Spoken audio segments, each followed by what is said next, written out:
এই পুটেদা খেলতে যাবি না?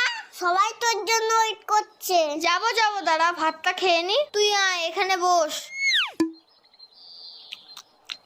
এই পুটেদা তুই এত ভাত খাচ্ছিস? আরে না মা বেশি দিয়ে ফেলেছে। ও মা, ভাত তুলে নাও তো, এত ভাত খাবো না। যা খাবি না পাতে রেখে দে। হ্যাঁ রে বাবান, তোদের বাড়িতে আজকে কি রান্না হয়েছে রে? মাংস মাংস। তাহলে পুটে আজ দুপুরে মাংস ভাত খেতে যাব বাবানের বাড়িতে, কি বলিস? কেন তোমাদের বাড়ির রান্না হয়নি? হয়েছে তো, কিন্তু তোদের বাড়িতে তো মাংস হয়েছে, তাই যাব। পুটেদা এত ভাত খেয়ে নিল, তাহলে তো আমাদের সবার ভাত খেয়ে নেবে।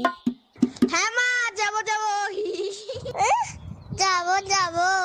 না আমি তো মিথ্যে কথা বলেছি।